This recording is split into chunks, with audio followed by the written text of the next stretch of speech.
우선 식사하셨습니까? 식사 좀 여긴 하고 와도 되는데.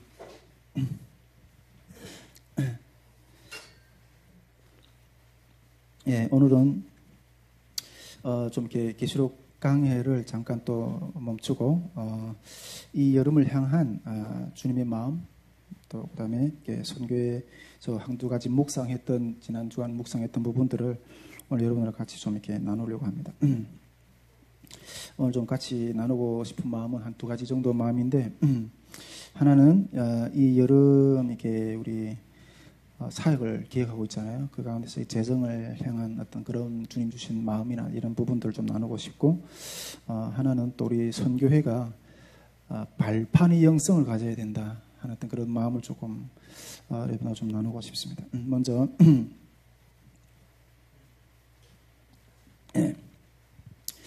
이 여름 사역을 향한 이 재정을 향한 그런 마음을 먼저 좀 나눠보고 싶습니다. 지지난주인가요? 이게 제가 이렇게 여름 사역을 향한 어떤 그런 계획서들을 이렇게 쭉 정리를 했습니다. 정리하면서 그 탈북민 통일 캠프하고 2박 3일 탈북민 통일 캠프가 700명 규모로 우리가 지금 계획하고 있잖아요. 그다음에 탈북민 통일 캠프하고 또 5박 6일 말씀 학교 한 30명 정도 규모로 이렇게 쭉 이렇게 계획하고 있는데. 계획서를 쭉 이렇게 정리하면서 그 예산이 얼마나 들까 하는 것들을 이렇게 좀 보수적으로 좀 아주 좀 이렇게 좀 내봤어요. 보수적으로 내봤는데 이 두 사역을 여름에 이렇게 감당하려면 적어도 6,500만 원 정도는 있어야 돼요. 6,500만 원 정도. 이게 여름에 우리 믿음으로 계속 전진해 나가고 있는데, 이게 코로나 상황도 이게 난제지만은 이 재정의 문을 여는 것도 이게 엄청난 난제다 하는 어떤 그런 마음을 이렇게 계획서를 쭉 정리하면서 좀 이렇게 생각해 보게 되었습니다. 전에도 이야기했지만은 우리 선교회가 시간이 갈수록 또 앞으로 걸어갈수록 점점 더 큰 싸움들을 이렇게 진행하게 하신다는 마음을 계속 느끼게 돼요. 재정도 이게 점점 더 큰 규모로 이렇게 부담을 안게 되는 것 같아요. 일부 이게 사역자들을 제가 어디서 들었던 소리인데, 일부 사역자들은 이런 큰 행사를 진행하다가 이 큰 행사를 치르다가 이게 실패하고 빚을 지고 그래가지고 그냥 이 사역의 무대에서 조용히 그냥 사라지는 그런 분들도 있다는 소리를 들었어요. 여러분들도 아마 좀 궁금할 거예요. 이 어마어마한 이 여름 사역을 솔직히 제 생각으로는 제가 만져보지도 못했던 돈이고 그만한 어떤 그런 재정인데, 여러분들은 좀 이렇게 속으로 저분이 이 어마어마한 어떤 사역을 좀 이렇게 기획하면서 담보 어디에 이렇게 좀 기댈 것이 어디 좀 뭔가 무슨 나올 백이라도 있나? 좀 있어 보여서 이게 그렇게 하는 건가 이런 생각을 할 수도 있다는 생각이 들어요. 그런데 백이 없어요. 백도 없고 단지 담보도 없고, 단지 근거는 이 모든 여름 사역을 향해서 나가는 모든 사람의 근거는 하나님이 분명히 우리에게 말씀하셨다고 명령하셨다고 믿고 그 명령에 순종하려는 저의 삶이 미천이에요. 저의 삶이 미천이고 저의 삶이 담보예요. 그냥 담보예요. 2차 캠프 때도 우리가 1차 캠프의 5배를 하라고 주님 마음 주셔가지고 그 계획했을 때도, 물론 지금 올해 여름 캠프 여름 사역보다는 규모가 훨씬 작지만은, 그때도 이게 내가 초기 예산을 딱 잡아봤는데 내가 만져보지 못했던 어떤 그런 재정인 거예요. 그런 재정인 거예요. 그래서 그때 제일 옆에서 이렇게 그때 우리 고영주 목사님이 옆에서 도왔는데 이렇게 질러놓고 이게 이거 하려고 하는 담보가 뭐냐 물어보더라고요 저한테. 그래서 제가 그때 이제 제가 집을 담보로 자꾸 이렇게 하겠다고, 내가 혹시 이게 실패하면 내 집을 팔아서라도 얘기하겠다고 이랬거든요. 솔직히 제 집에 뭐 담보라 해봤자 임대 아파트인데 1,000만 원밖에 없어요. 그걸 그냥 담보로 이렇게 한다고, 아마 고 목사님도 이게 참 이게 답답하다, 이분이 답답하다 아마 이렇게 생각했을지도 모르겠어요. 저는 이번 여름에도 마찬가지, 어떤 재정으로 채워질 것 가운데 어떤 요행수를 기대하는 건 아니에요. 어떤 요행수를 기대하는 것이 아니고, 이제도 말했지만은 담보는 제 몸뚱아리 하나밖에 없어요. 몸뚱아리 하나밖에 없어요. 이 여름을 향한 주님이 부르심에 나를 드리겠다는 그 마음 하나밖에 없어요.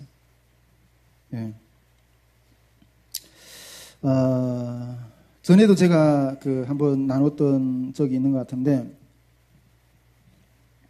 한 번은 제가 오늘 아침에 이렇게 새벽 기도를 하는데 방문으로 막 내가 의식적으로 기도하는 게 아니라 그냥 기도가 되어지더라고요.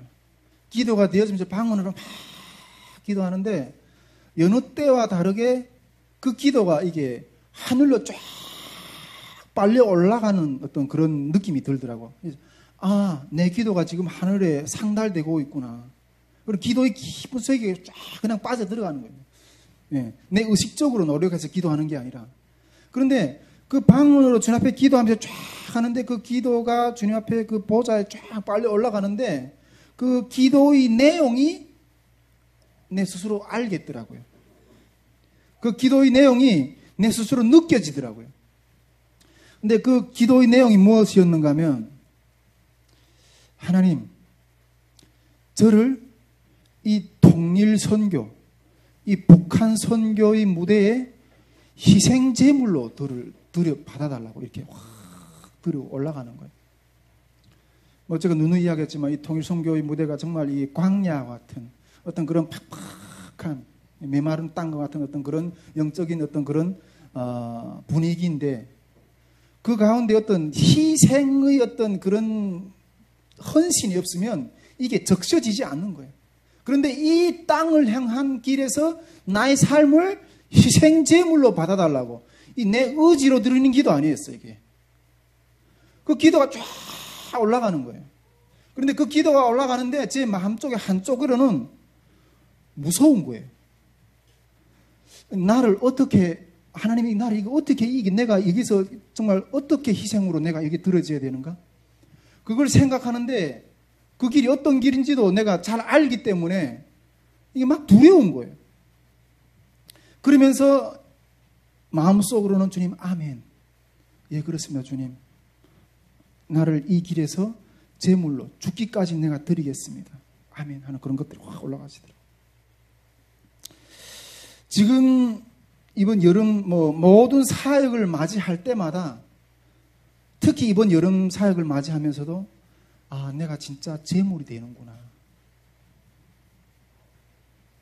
내가 진짜 제물로 이 길에서 나를 드리는구나. 내 몸에 있는 피 한 방울까지 다 그냥 주님이 명하시는 그 일에 그냥 이게 부어드리는 그런 마음이 확 들더라고요. 그런 마음이 확 들더라고요. 지금도 이 삶을 그냥 주님이 명하신 그 길, 이 길에 그냥 부어드리고 싶은 그런 마음이에요. 이 여름을 향한 내 마음이. 지지난주인가? 지난주에 우리 송 목사님이 설교하셨으니까 지지난주에 우리 집사람이 동네 어떤 우리 이웃을 이렇게 이웃 탈북민을 만나서 같이 만나고 앉아서 이렇게 들어와서 이야기를 하시더라고요. 이야기를 하는데 그분이 우리가 집을 사서 이제 다음 달인가 이게 나간다는 거예요. 집을 사서 다음 달에 나간다는 거예요.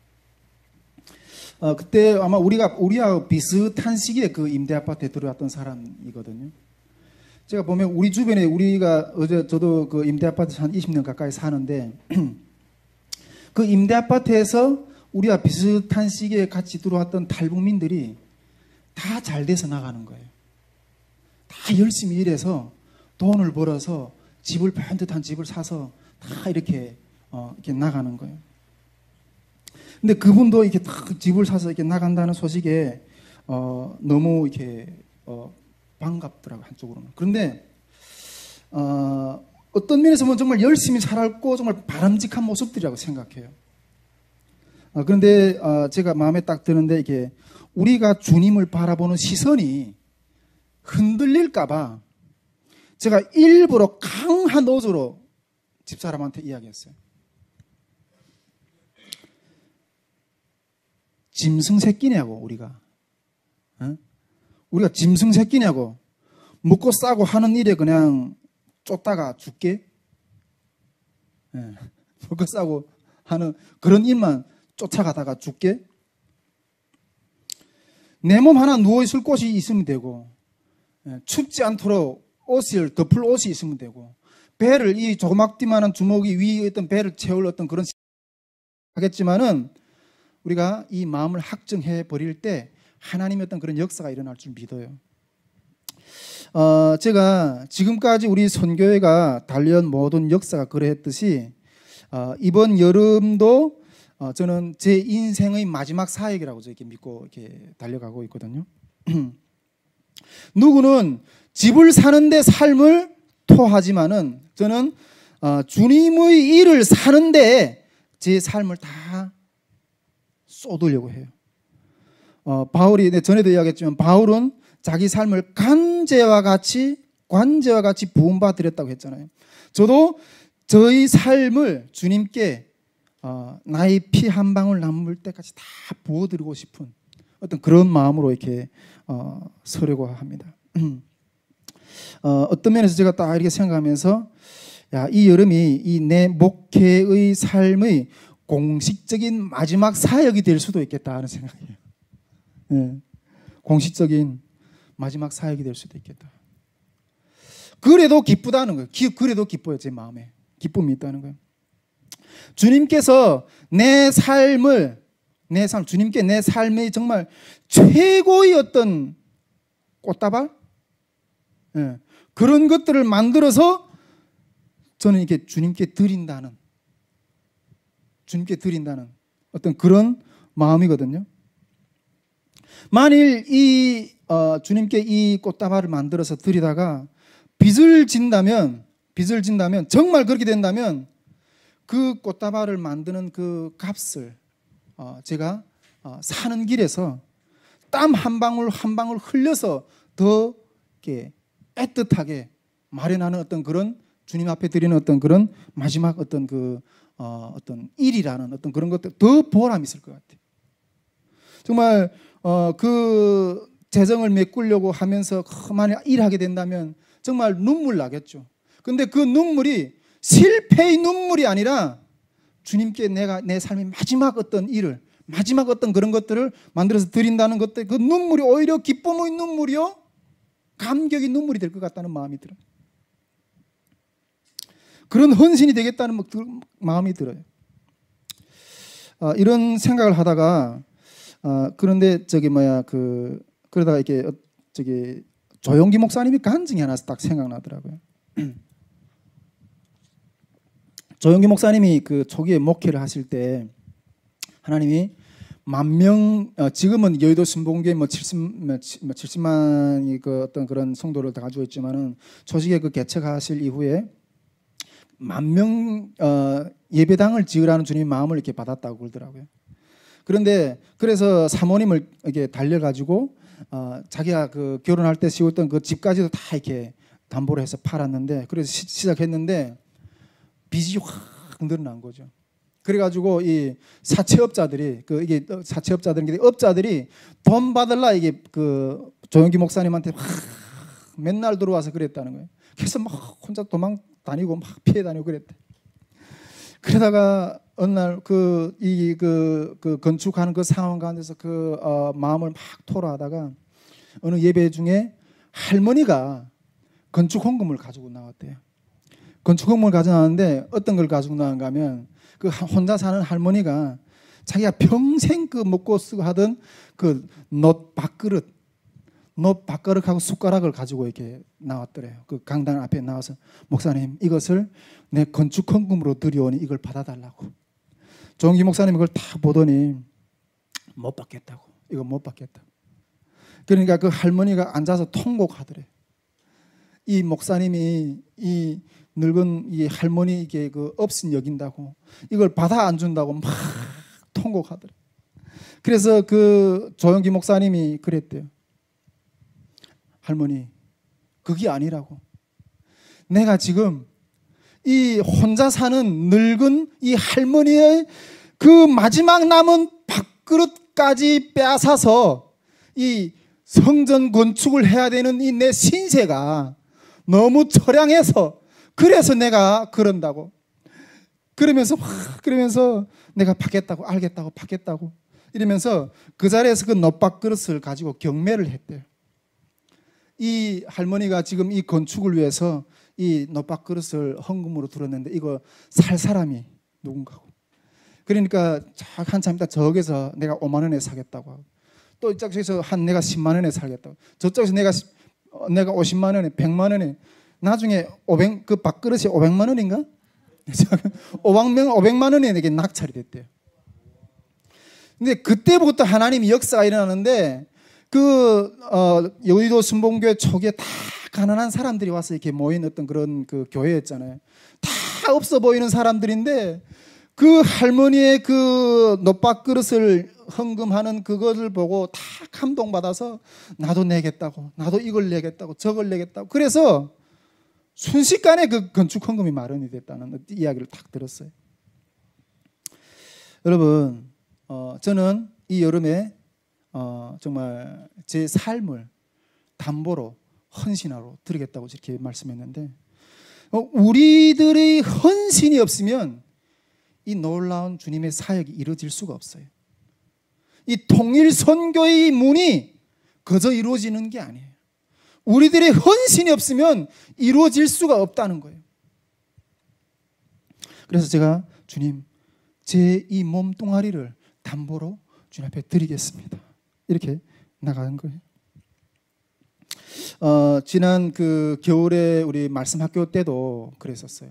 제가 이야기했지만은 솔직히 그때도 우리 가정 생활이 어려웠어요. 그래서 이 말씀 학교까지만 하고 내가 일을 해야 되는가 이렇게 생각. 그러면서 다른 사람들 이야기 안 하고 그러면서 주님 앞에 기도하면 하나님, 주님이 채워주지 않으시면 가정 생활이 안 되니까 일단은 말씀 학교까지 끝내고 내가 일을 하겠습니다. 이렇게 했었어요. 그런데 말씀 학교가 딱 끝나니까 하나님이 딱 필요한 만큼의 생활비를 또 채워주시는 거예요. 그래서 이 선교의 사역을 그냥 하라고 하시는가 보다. 그래서 또 가고 있는 거예요. 이번 여름 하나님이 우리에게 주신 이 사명도 이 사역도 마찬가지라고 생각해요. 우리 다윗 물맷돌 선교회가 이 여름 사역을 이 하나님 주신 마지막 사명이라면, 마지막 사역이라면 이것으로 스톱하겠지만은 하나님이 우리 선교회를 대해서 계속해서 주님이 통일 선교의 문들을 여시는 일들을 하실 거면 또 이어가실 거라고 믿어요. 아멘이십니까? 정말 매번마다 주님 앞에 이렇게 말씀을 제가 또 그런 각오로 서고 또 말씀을 드리는데 정말 마지막으로 주님 앞에 하는 이 일이라는 어떤 그런 마음으로 이 여름도 이렇게 서가면서 달려가는 거예요.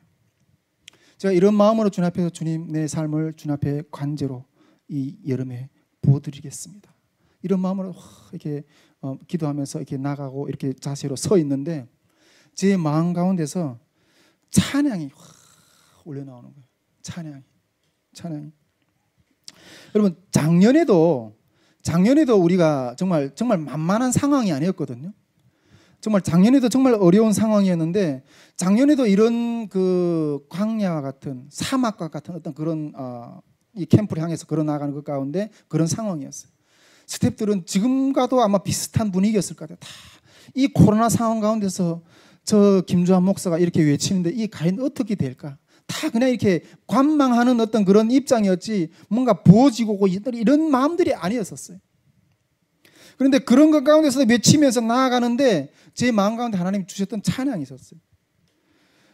그 찬양을 뭔지 여러분 작년에 기억이 나세요? 저는 이 찬양을 제가 전에 그렇게 잘 불렀던 찬양도 아니에요. 그리고 이게 저는 이게 신세대 찬양을 별로 안 좋아하거든요. 옛날 우리 그 어르신들이 부르던 그런 찬양을 좋아. 근데 이게 제가 그렇게 잘 부르지도 않았던 찬양인데 그게 찬양이 내 마음 가운데서 이렇게 확 올라나오는 거예요. 맞아요. 예, 예, 기억하시네요. 이곳에 생명샘 솟아나 눈물 골짝 지나갈 때에 이 찬양 있잖아요. 머지않아 열매 맺고 웃음소리 넘쳐나리라. 꽃들도 구름도 바람도 너울만도 찬양하라 찬양하라 찬양하라.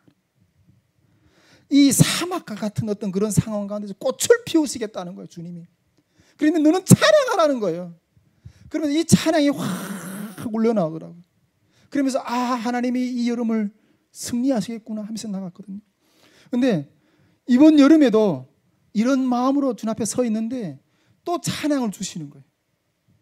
이번 여름 주제 찬양이 무엇인지 아세요?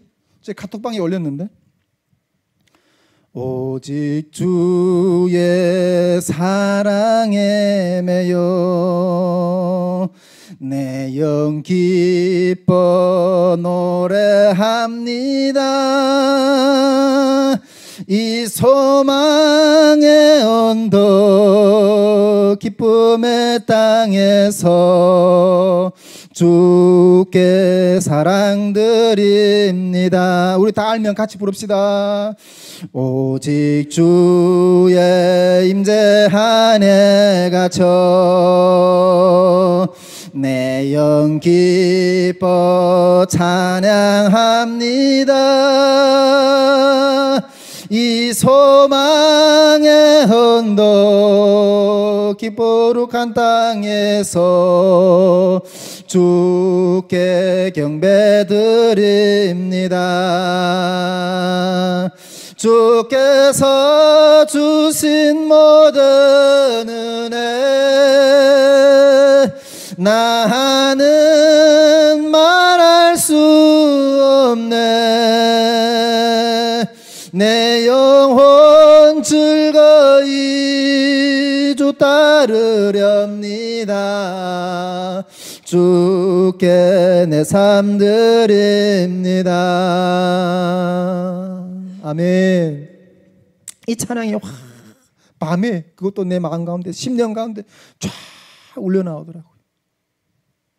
지난주에 어떤 모임이 있어서 그 모임에 갔는데 또 이 찬양을 하는 거예요. 주님이 이 찬양을 이 여름에 확실하게 주시는 그 음성이 맞구나. 그래서 확신해서 제가 이 찬양 가운데 제 마음 가운데 특별히 다가왔던 그 구절은 오직 주의 사랑에 매여라는 구절이었어요. 여러분 사도 바울도 그랬잖아요. 내 심령에 매임을 받아서 주님 앞에 걸어간다 그랬잖아요. 지금껏 어떤 면에서 보면 주님은 제 이 심령에 매여서 가는 어떤 그런 삶인 것 같아요. 처음에는 주님을 만나고 그 길을 가는데 너무 험난하니까 따라가기 싫은데 내 이 목을 하나님이 이렇게 매가지고 어떤 개를 끌듯이 이렇게 팍 질질 끌고 가는 것 같은 느낌이 들었어요.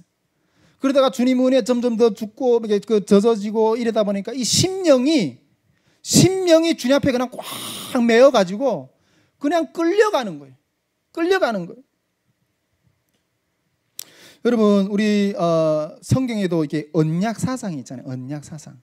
하나님이 자기 백성들을 언약의 끈으로 매가지고 이 언약 사상이라는 어떤 그런 의미는 스스로 구원받을 수 없는 이 죄인들을 주님이 그 언약의 줄로 묶어가지고 구원으로 끌고 가신다는 거예요. 구원으로 끌고 가신다. 이 여름에 하나님이 우리를 이렇게 매여서 이 코로나 상황 지금도 말할 수 없겠지만 이 재정적으로 상당히 우리 생각으로는 상상할 수도 없는 이 어마어마한 어떤 그런 상황을 어떻게 가겠어요? 주님이 우리 심령을 매지 않고서는, 끌어주지 않고서는 우리가 갈 수가 없는 거예요. 여름에 이 찬양이 이번 여름에 주님 앞에 드리는 우리 찬양이 되기를 원합니다. 그래 할 때 하나님이 정말 이 찬양을 통해서 우리가 마지막 구절이 그렇잖아요. 주를 따르렵니다. 주께 내 삶을 드립니다. 이 드릴 때 주님이 놀라운 역사가 세워질 거예요. 오늘 아침도 기도하는데 하나님이 그런 마음을 딱 주시더라고요. 이 여름에 다른 부분들도 하나님 계속해서 말씀하겠지만은 우리 이 탈북민들이 삶 가운데 있잖아요.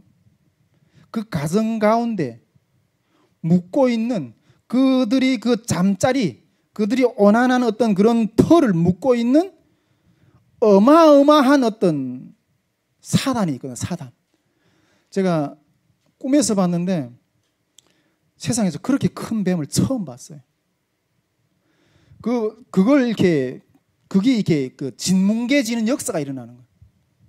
근데 그 뱀을 처리하는데 얼마나 크든지 이게 포크레인을 집어가지고 있잖아요. 버리는. 어마어마한 하나님의 어떤 사단이 머리가 부서지고 이 통일선교의 어떤 그런 역사들이 일어나는 그런 역사들을 주실 거라는 마음을 확 주시는 거예요. 근데 그런 늘 주님이 주시는 어떤 인도하신 것 가운데 주시는 말씀, 마음이 두 가지가 있는데 하나는 축복이요, 하나는 경고의 부분이에요. 경고요. 또 하나는 어떤 부분인가 하면 경고의 어떤 그런 메시지 부분인데 그거는 교만할까 조심하라는 거예요. 지금 우리 선교회가 이 북한 선교 영역에서 뭐 미미하고 잘 알려지지 않는 어떤 부분이지만은 이제 자리가 바뀔 거라는 거예요. 자리가. 지금 뭐 이렇게 그 탑에서 이렇게 뭔가 이렇게 이렇게 뭔가 지도를 하는 어떤 그런 위치에 있는 사람들하고 자리가 바뀔 거라는 거예요. 근데 그 자리가 바뀔 때 조심하라는 거예요. 경고를, 겸손하라는 그런 마음들을 주셨어요. 그래서 여러분 이 여름에 우리가 주님 앞에 우리는 할 수 없지만은 주님이 그 부르심에 우리 삶을 부어드릴 때 놀라운 주님의 영광을 보게 될 겁니다. 아멘, 할렐루야. 예. 이런 마음들을 하나 좀 이렇게 재정에 대한 마음들, 주님 주셨던 마음들을 이렇게 나누면서 또 다시 한번 이게 마음의 어떤 칼날을 배우는 어떤 그런 시간들을 좀 가졌으면 좋겠고, 그런 시간들을 저도 좀 이렇게 가지게 됐던 이야기를 좀 나눴고요.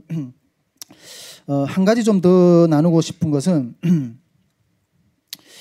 우리 선교회가 이 발판의 영성